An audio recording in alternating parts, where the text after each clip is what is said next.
Si je faiblis, on rit, on s'attroupe, des misérables s'attroupent contre moi, des gens inconnus qui déchirent à grands cris, ils blasphèment, ils me couvrent de sarcasme, grinçant des dents contre moi. Psaume 34, 15, 16. Il fallait donc qu'il portât cette croix avant d'être porté par elle. Il la portait lui-même, en homme vigoureux, et elle lui pesait. Elle lui était pesante sur son épaule, déjà meurtrie, sur son dos flagellé.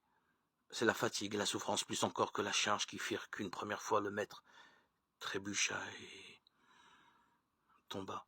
Les soldats le toisaient, l'œil revanchard.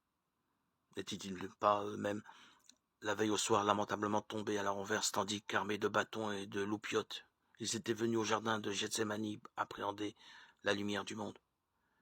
Qui cherchez-vous leur avait dit le Seigneur. Jésus de Nazareth, je le suis, répondit-il. Et voilà la cohorte, soudain qui chancelle devant tant de souveraine détermination. Jean 18, 6. Ah, il n'avait pas affaire à un fuyard ni à un pleutre. Ce Jésus n'était pas, il le sentait bien, un condamné comme un autre. Mais de là à s'affaisser en sa présence, qu'avait-il pu se passer? Il ne se pardonnait pas cet instant de faiblesse qui les avait vus, eux les braves, s'écrouler devant un pauvre homme désarmé. Aussi n'était-il pas mécontent d'assister au renversement de situation. C'est Jésus maintenant qui était à terre, rampant devant eux, ridicule, de son corps inerte, gisant sur le sol.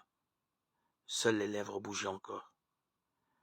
Elle murmurait peut-être ces écritures que mystérieusement le Sauveur du monde était en train d'accomplir. Le Seigneur est ma lumière et mon salut. Si des méchants s'avancent contre moi pour me déchirer, ce sont eux mes ennemis, mes adversaires, qui perdent pied et succombent. Psaume 26, 1, 2. Qui donc faiblit sans que je partage sa faiblesse? Qui vient à tomber sans que cela me brûle? S'il faut se vanter, je me vanterai de ce qui fait ma faiblesse. 2 Corinthiens 11, 29, 30.